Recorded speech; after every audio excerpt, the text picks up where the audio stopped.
Welcome to my channel. I am Simran Sahani. तो आज मैं आपको पढ़ाऊंगी class 10 English first flight book का 3rd chapter his first flight का पार्ट 1। तो भाई बड़ा अजीब सा इंट्रोडक्शन लग रहा होगा आपको, हाँ, क्योंकि ये जो चैप्टर है ना, इसी के ऊपर आपके बुक का नाम है। आपकी बुक का नाम क्या है? His first flight. इसी चैप्टर पे रखा गया है, तो है ना ये चैप्टर कितना ज्यादा इंपॉर्टेंट। सोचो कि इसी के ऊपर नाम रखा गया हमारी बुक का। इंटरेस्टिंग भी है और बहुत आसान सा चैप्टर है, बहुत जल्दी पढ़ लेंगे। होता क्या है चैप्टर में, हम एक बर्ड की कहानी पढ़ने वाले हैं। कौन सी बर्ड? जो अगर आप कभी आपने समुद्र देखा हो रियलिटी में, वैसे अगर टीवी में भी देख लेते हैं हम, तो हमें दिखता है कि समुद्र का कभी भी सीन दिखाते हैं, सी दिखाते हैं, तो आसपास में हमने देखा एक वाइट कलर की बर्ड घूम रही होती है। वही वाइट कलर की बर्ड के बारे में हम पढ़ने वाले हैं। इन बर्ड्स को कहते हैं सी गर्ल। ठीक है, ये जो है सी के पास में रहते हैं और ये ना मछली खाया करते हैं। ये वाली जो बर्ड्स होती हैं, कई बार जब लोग घूमने जाते हैं सी के पास में, तो वो ब्रेड्स भी जो है डालते हैं, और यानी वो लोग जो वहाँ रह रहे होते हैं तो वो ब्रेड भी खिलाते हैं। मैंने तो इनफैक्ट एक बार एक वीडियो देखी थी, उसमें एक सीगल ना मॉल के अंदर से जाके चिप्स का पैकेट भी लेकर आया था। तो ये सीगल्स बहुत क्यूट होते हैं टेक्निकली, तो आप भी, मैं आई शो यू, मैं एक बार इंस्टाग्राम पे शेयर करूंगी उस वीडियो को। तो ये सीगल काफ़ी क्यूट टाइप के होते हैं। अब ये जो सीगल है हमारे, ऐसा ही क्यूट सा हमारा ये चैप्टर होता है। तो होने क्या वाला है इस चैप्टर में, एक सीगल है, उसकी पूरी अपनी फैमिली है। अब जो हमारा ये छोटू सा सीगल है ना, ये उड़ने में डरता है। ठीक है, ये अपनी जो पहाड़ी सी है उस पे रहता है, पहाड़ी के किनारे से पे जाता है, और जैसे ही अपने नीचे देखता है कि इतना बड़ा समुद्र है, बिल्कुल ग्रीनिश सा दिखता है इसको वहाँ पे समुद्र। चलो चैप्टर पढ़ाना स्टार्ट कर दिया मैंने आपको अभी। तो ऐसा आप सोचो कि भाई इसकी ना ये पहाड़ी सी है, ये पहाड़ी पे ये रहता है, ये पहाड़ी के किनारे पे, इस चीज़ को लेज बोला जाता है। लेज मतलब बिल्कुल एक किनारा कोना सा जो होता है। ये हमेशा जब भी यहाँ पे आके देखता है नीचे समुद्र को, तो ये डर जाता है सी को देख के। इसे लगता है कितना बड़ा ओशन है, अगर मैं उड़ना कोशिश करूँगा तो भाई मैं गिर जाऊँगा, मैं तो डूब जाऊँगा। इवन वो बर्ड है, ऐसा कभी होगा नहीं कि वो गिर जाएगा डूब जाएगा, नहीं, वो फ्लाई करना शुरू कर देगा। बट वो अपने मन से ये डर नहीं बाहर निकाल पा रहा है कि भाई मैं कैसे उड़ूं। तो यही चीज़ आप इस चैप्टर में समझोगे कि कैसे ये जो छोटू सीगल है, ये अपने डर के आगे जीत पाता है। माउंटेन ड्यू पी लेता है, नहीं माउंटेन ड्यू नहीं पीता, ये कोई और स्ट्रैटेजी है जिसके थ्रू ये अपने डर के आगे जीत पाता है। आप अभी समझोगे इस चैप्टर में। और हमारा सीगल ऐसे क्यूट सा सीगल ना उड़ना भी शुरू कर देता है। तो चलो बताती हूँ मैं होता क्या है। तो चैप्टर जैसे ही शुरू होता है बता रखा है कि यंग सीगल है, छोटा है सीगल है हमारा, ये ऐसे अपने लेज पे है, अकेला है। ठीक है, क्या हुआ है, पूरे दिन से ये यहाँ पे अकेला बैठा है। इसके जो छोटे भाई बहन है, जिसके पर इससे भी छोटे हैं ना, मतलब कि इससे भी उम्र में छोटे होंगे वो, उनके पर भी इससे छोटे छोटे हैं, वो भी उड़ना सीख गए हैं, वो भी उड़ के चले गए हैं। बट ये उड़ नहीं पा रहा है। ऐसा नहीं है इसने कोशिश नहीं करी, हाँ इसने कोशिश करी। ये ना ऐसे चल के गया वहाँ किनारे पे, और किनारे पे इसने सोचा कि जाके मैं फ्लाई करूँगा। बट जैसे ही इसने किनारे पे जाके नीचे ओशन को देखा, ये डर गया और भाग के वापस आ गया। और अपने लेज में एक किनारा सा था, उसमें स्टोन्स का ऐसा बना हुआ था, स्टोन के नीचे जाके ये छुप जाता है। जैसे वो जेरी का गढ़ नहीं होता, वैसे ही स्टोन के अंदर एक जगह बनी हुई थी, वहां पे ये जाके छुप जाता है। इसे बहुत ज्यादा डर लग जाता है कि मैं उड़ूंगा कैसे। ठीक है, पूरा दिन हो जाता है, ये यहीं पे लेज पे अकेला रहता है। इसके भाई बहन वगैरह सब उड़ जाते हैं। ये देख रहा होता है कि इसके जो सारे भाई बहन उड़ गए हैं, और वो बेचारा अकेला रह जाता है। और पता है आपको, इसके मम्मी पापा वहां पे इसको डांट भी रहे होते हैं। श्रिली, श्रिली मतलब एक चीखनी सी आवाज होती है इनकी, जब ये बोलते हैं ना, तो इनकी हाई पिच वाली आवाज होती है, चीची चीची वाली। तो वैसे ही इसके मम्मी पापा इसे पूरा दिन टॉन्ट मारते रहते हैं, डांटते रहते हैं कि बेटा आपको उड़ना तो सीखना पड़ेगा, उड़ना नहीं सीखोगे तो तुम कैसे अपने लिए खाओगे, कैसे खाना खाओगे आप लोग, कब तक हम खिलाते रहेंगे, इस टाइप से वो भी उसे डांट देते हैं। और कहते हैं कि अब अगर नहीं उड़ोगे तो यहीं रहो लेज पे, यहीं बैठे रहो जब तक तुम उड़ना नहीं सीखोगे। बिकॉज उड़ना उसके लिए सीखना बहुत ज़रूरी है, तभी वो फिश अपने लिए अपने आप जाके खा पाएगा, क्योंकि वो बड़ा हो गया। अब उसके मम्मी पापा उसे रोज़ रोज़ फीड नहीं करेंगे, तो वो उसको वहाँ से डांट रहे होते हैं। वो देखता है अकेले बैठा होता है, पूरा दिन जो है अकेले वो उस लेज पे रहता है। अब 24 आवर्स बीत चुके होते हैं, हमारा ये सीगल लेज पे अकेला बैठा होता है। उससे एक दिन पहले उसने पूरा दिन देखा कि उसके भाई बहन परफेक्ट हो गए थे बिल्कुल उड़ने के अंदर। मम्मी पापा बाकी भाई बहन सब हवा में उड़ रहे हैं, सब अलग अलग टाइप के स्टंट भी कर रहे हैं, सबको अच्छे से उड़ना आ गया, बस उसे ही नहीं आ रहा। कई बार वो सब उसे कहते थे बेटा उड़ ले तू भी, उसको नहीं आ रहा था। उसने अपने बड़े भाई को भी देखा, उसने पहली बार जो है ना ऐसे स्किम करा था पानी के अंदर, वाटर के अंदर डाइव करके मछली पकड़ी थी, हेरिंग नाम की एक मछली, और उसने वो खाई थी। तो कहीं ना कहीं उसे बुरा लग रहा होगा, बट वो क्या करेगा, वो डर रहा था अभी बहुत ज़्यादा। तो पूरा दिन निकल चुका था, एक दिन बीत चुका था, वो बेचारा भूखा बैठा हुआ था अपनी लेज के ऊपर। तो गाइस पूरा दिन निकल जाता है, वो भूखा अपनी लेज पे होता है। अब अगला दिन शुरू हो जाता है। अगले दिन क्या होता है, द सन वॉज असेंडिंग, यानी कि अभी सूरज उग रहा होता है, मतलब कि पूरा ऐसे दोपहर नहीं हुई थी, सूरज उगने का समय होता है। और हमारे सीगल को बहुत हीट फील हो रही थी। हीट उसे क्यों फील हो रही थी, ऐसा नहीं है गर्मी थी, नहीं, उसने कुछ भी नहीं खाया था, इस वजह से उसे बहुत अजीब सा फील हो रहा था क्योंकि वो भूखा था। ठीक है, तो वो क्या करता है, वो सोचता है कि भाई अब ऐसे तो काम नहीं चलने वाले, मैं थोड़ी सिंपैथी से काम चलाता हूँ। तो वो अपने लेज के किनारे पे जाता है और जो है वहाँ पे जाके खड़ा हो जाता है। और इस समय पे क्या होता है कि उसके जो घर वाले हैं ना सारे के सारे, वो एक सामने वाले प्लेट्यू पे होते हैं, यानी कि ये इसकी लेज है और यहाँ सामने एक प्लेट्यू है, यहाँ पे सारे घर वाले बैठे होते हैं। उसके छोटे भाई बहन, उसके पापा भी हैं और उसकी मदर भी है। उसके पापा जो है अपने फेदर्स को ठीक कर रहे होते हैं, वो देखता है कोई उसे देख रहा है, कोई नहीं देख रहा होता। उसकी मदर भी वहीं पे होती है, तो वो सोचता है मैं कुछ एक्टिंग करता हूँ सो दैट ये मेरे पे थोड़ा तरस तरस खा ले। तो वो एक पैर अपना ऊपर कर लेते हैं, काफ़ी बार बर्ड्स एक पैर ऊपर करती है और ऐसे सोने की एक्टिंग करता है कि सो दैट वो थोड़ा सा तरस खा के उसे खाना देने आ जाए। वही एक दिन हो गया, बच्चे का तो ख्याल ही नहीं है किसी को, बट कोई उस पर ध्यान नहीं दे रहा होता है। और तभी वो देखता है कि एक जना था जो उस पर ध्यान दे रहा था। वो कौन था, ऑब्वियसली गाइस उसकी मम्मी। ठीक है, तो जो सीगल की मम्मी थी वो देखता है अपनी मम्मी को उस समय पे क्या कर रही थी, वो प्लेट्यू का जो एक पत्थर था ना उसके ऊपर बैठी हुई थी। वाइट कलर की बहुत सुंदर सी बर्ड है ये, और ये क्या कर रही थी, एक मछली खा रही थी उस समय पे, और अपनी बीक को ऐसे शार्प कर रही थी पत्थर पे मार मार के, जिससे वो मछली को अच्छे से खा पाए। अब मछली देख के, खाना देख के सीगल तो हो गया पागल सा, क्योंकि उसने पिछली रात से कुछ भी नहीं खाया था, पूरे दिन कुछ नहीं खाया था, अब अगला दिन हो चुका था। तो वो चिल्ला के कहता है गा गा गा कि प्लीज़ मुझे खाने को दे दो मम्मा।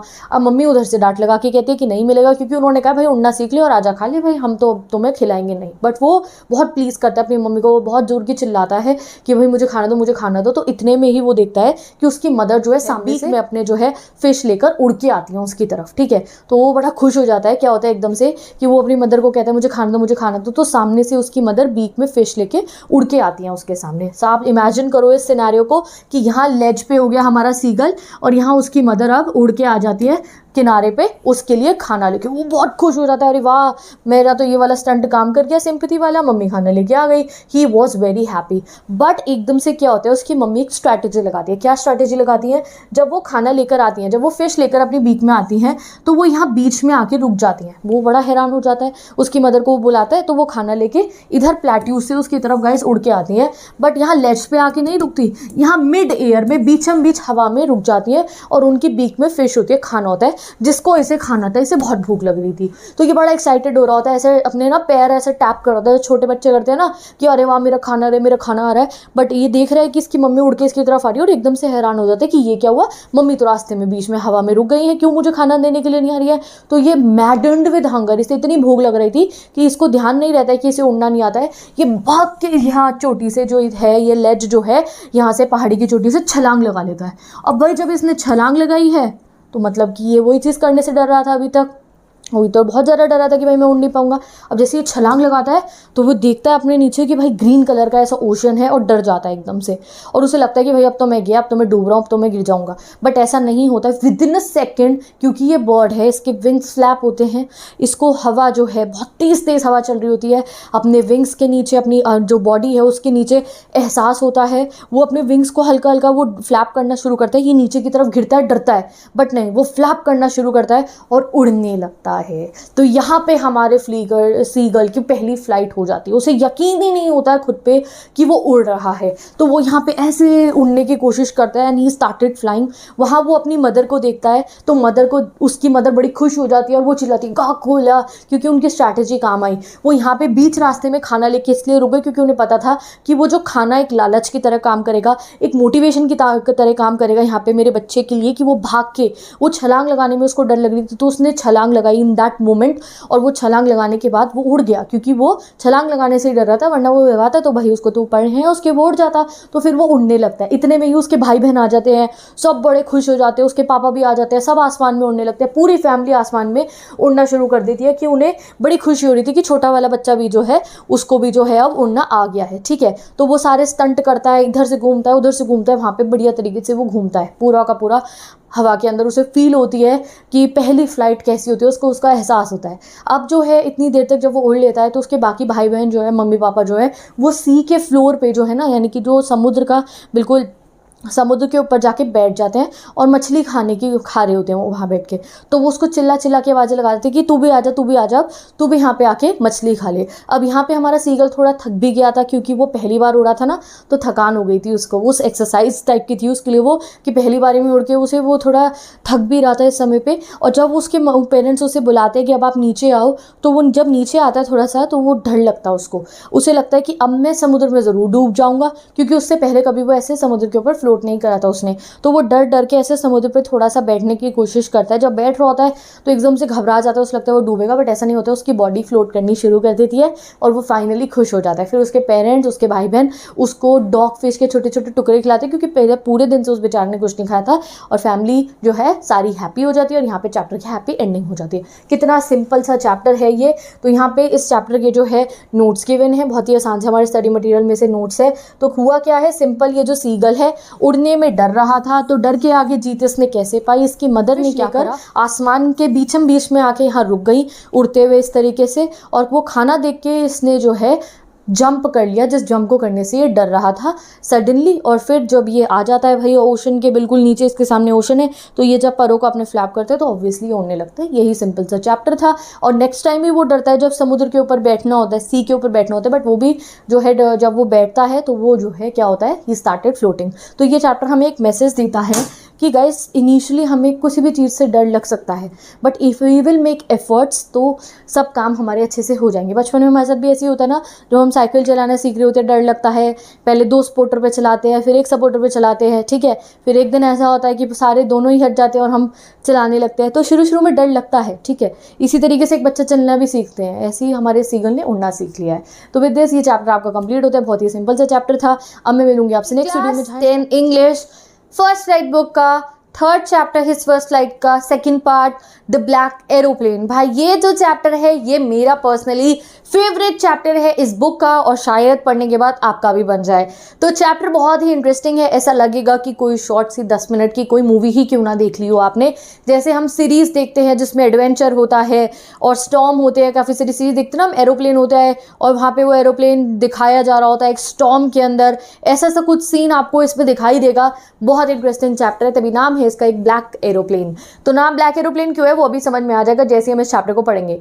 तो होता क्या है वो बताने से पहले मुझे कमेंट सेक्शन में बता देना इस चैप्टर के ऑथर का नाम, क्योंकि ये हमारा ट्रेडिशन है, आपने बताना है कमेंट सेक्शन में ऑथर का नाम अपने फेवरेट इमोजी के साथ या कोई भी एक इमोजी के साथ, ठीक है। तो चलो शुरू करते हैं अब हम अपने चैप्टर को। तो होता है कि हमारे नरेटर बताते हैं, वो एक पायलट है, जो इस चैप्टर को बता रहे हैं वो एक पायलट खुद है, और वो प्लेन चला के जा रहे हैं फ्रांस से इंग्लैंड, ठीक है। फ्रांस में उन्होंने छुट्टियां बताई है, अब वो जा रहे हैं इंग्लैंड अपनी फैमिली के पास, अपने घर जा रहे हैं। पायलट हैं वो, एक प्लेन चला रहे हैं। प्लेन का मॉडल कौन सा है, डेकोटा DS-088। नाम याद रखना, ठीक है, 1 मार्कर में आ सकता है इस प्लेन का नाम, पुराने ज़माने का सा प्लेन था। डेकोटा DS-088 में हमारे नरेटर जा रहे थे फ्रांस से इंग्लैंड। मौसम कैसा था उस पर ज़रा ध्यान रखते हैं। तो मौसम बहुत ही अच्छा था, अंधेरा हो रहा था, रात का समय था, चांद निकल रखा था ईस्ट से, बहुत ही ब्यूटीफुल स्काई था। स्काई के अंदर, आसमान के अंदर एक भी बादल नहीं था, हर तरफ तारे टिमटिमा रहे थे, और ये पता चल रहा था कि बहुत सुहाना मौसम है, कोई बारिश वारिश के आसार नहीं थे, एक भी बादल नहीं था, हर तरफ चिड़े सुंदर सुंदर तारे थे, ठीक है। बिल्कुल अंधेरा हो रखा था। वो देखते हैं अपनी जो उनका जो प्लेन था ना उसकी नोज़ को देखते हैं, बिल्कुल आगे किनारे को देखते हैं, और फिर नीचे देखते हैं, प्लेन उड़ाते उड़ाते हैं हमारे पायलट, और वो देखते हैं कि जो कंट्री साइड थी ना फ्रांस की, पूरी उन्हें वो जगह दिख रही थी कि सब लोग सो रहे हैं। उनको दिख रहा था कि सब लोग, लाइटें जल रही थी नीचे टिमटिमाती हुई। आप इमेजिन करो प्लेन से नीचे जब पायलट दिखते होंगे उन्हें कैसे लगता होगा। और वो इमेजिन करते हैं कि समय में सब लोग सो रहे हैं, ऑल द कंट्री साइड वो स्लीपिंग, यानी कि बहुत रात हो रही थी उस समय में, तो सब लोग सो रहे हैं और बहुत ही ब्यूटीफुल सा मौसम था।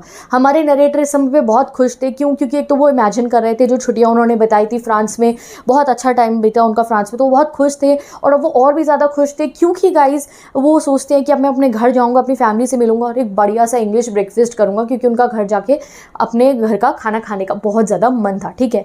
तो वो जो है फिर डिसाइड करते हैं कि भाई अब 1:30 बज गए हैं, वो टाइम देखते 1:30 बज रहे थे, तो वो 1:30 कब के, रात के 1:30 बज रहे थे। तो वो सोचते हैं कि भाई अब मुझे पेरिस कंट्रोल रूम को बता देना चाहिए कि मैं यहाँ जा रहा हूँ। तो ऐसे ही आप लोगों को इन्फॉर्म करना होता है, मतलब कि पायलट जो है इन्फॉर्म करते हैं हेडक्वार्टर्स में। तो वो क्या करते हैं, अपना रेडियो ऑन करते हैं और उस पर बोलते हैं Paris control room DS-088 I am on my way to England. तो वहाँ पे बता देते हैं रेडियो पे कि मैं हूँ DS-088 का पायलट और मैं जा रहा हूँ इंग्लैंड। वहाँ से उनको रिप्लाई आ जाता है DS-088, I can hear you. You have to turn 12 degree west now. DS-088, over. तो वहाँ नीचे से उन्हें जवाब आ जाता है कि हाँ DS-088 वाले प्लेन वाले पायलट, आप जो है 12 डिग्री वेस्ट की तरफ अपने प्लेन को मोड़ लीजिए। तो उन्हें कोऑर्डिनेट्स मिल जाते हैं, डायरेक्शन मिल जाता है उनको कि उन्हें किस तरफ रास्ता अपना जाना है। तो वो मोड़ लेते हैं अपने प्लेन को वेस्ट की तरफ। वो कहते हैं अब जो है मैंने मैप देखा अपना, अब जब मैं मोड़ आता है अपने प्लेन को तो मैंने मैप देखा, मैंने कंपास देखा और मैंने अपना लास्ट फ्यूल टैंक ऑन कर लिया था, यानी कि आखिरी वाला जो फ्यूल था उसको ऑन कर लिया था। अब ये आखिरी फ्यूल टैंक था उनका। वो कह रहे घर तो पहुँचने वाला था मैं,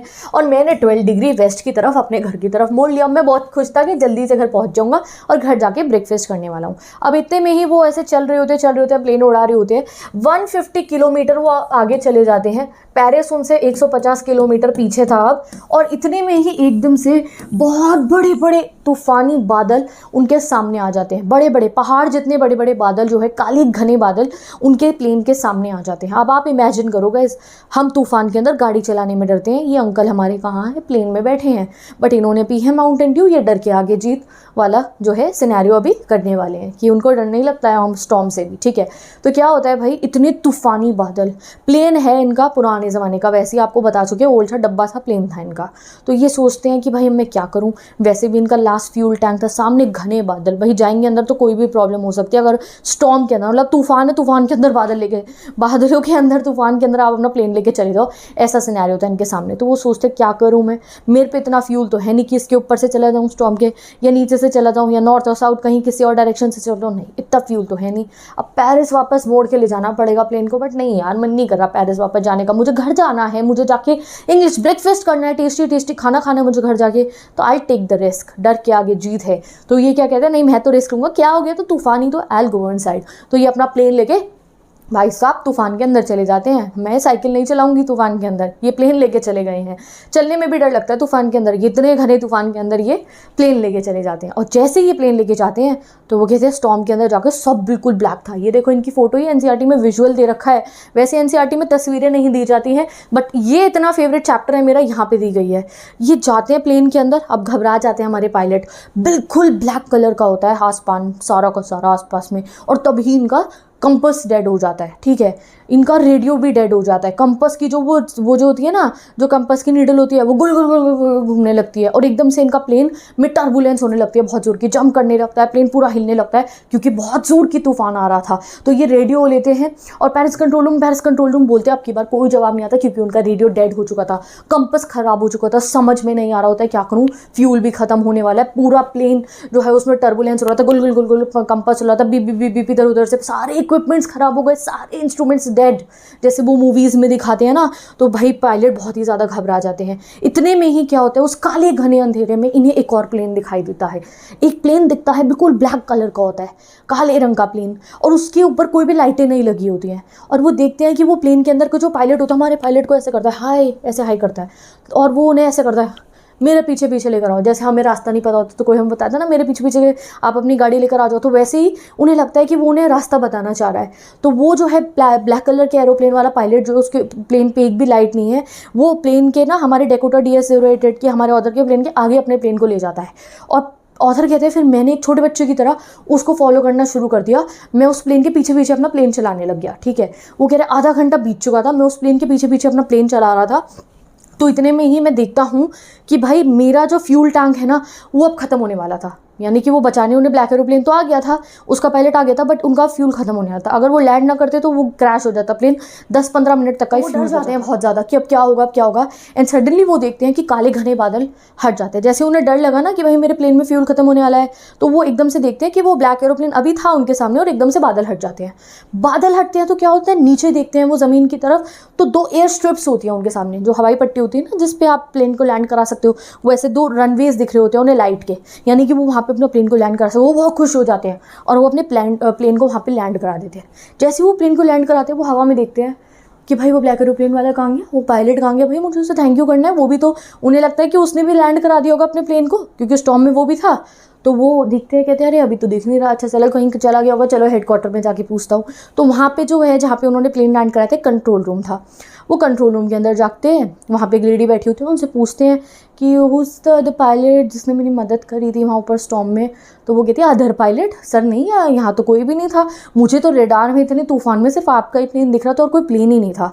ऑथर बड़े कंफ्यूज हो जाते हैं, बार बार आते हैं और बहुत कंफ्यूज रहते हैं। एक क्वेश्चन मार्क उनकी लाइफ में आ जाता है कि भाई क्या था वो ब्लैक कलर का एरोप्लेन जो तूफान में जिसने मेरी मदद करी, जिसके ऊपर एक लाइट भी नहीं थी, वो क्या था। और यहाँ पे चैप्टर एंड हो जाता है।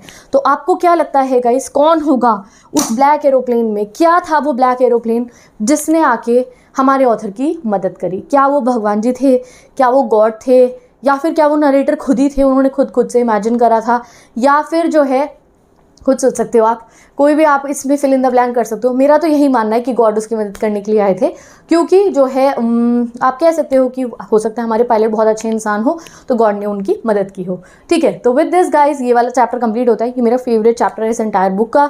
और जो है अब हम नेक्स्ट वीडियो में मिलते हैं जहाँ हम अपना नेक्स्ट चैप्टर पढ़ेंगे, from the diary of Anne Frank. ऐसे ही बहुत ही सिंपल चैप्टर्स हैं, इतने ही इंटरेस्टिंग चैप्टर हैं और ऐसे इंटरेस्टिंग वे में हम सबको पढ़ रहे हैं। तो आई होप आपको चैप्टर से समझ में आ रहे हो। बाकी सेकंड बुक के भी अगर आपको चैप्टर पढ़ने हैं तो डिस्क्रिप्शन बॉक्स में लिंक्स गिवन है, सभी वीडियोस के, सेपरेट वीडियोस के लिंक गिवन है। इस चैप्टर के अगर इंपॉर्टेंट क्वेश्चन देखने हैं उसका लिंक गिवन है। और अगर नोट्स चाहिए, समरी चाहिए, हैंड रिटन नोट्स भी अगर आपको चाहिए, टाइप नोट्स चाहिए, तो जाके इंस्टाग्राम आईडी पे चेक करो, सारे नोट्स आपको मिल जाएंगे। तो मैं चलती हूँ, bye bye, take care and best of luck.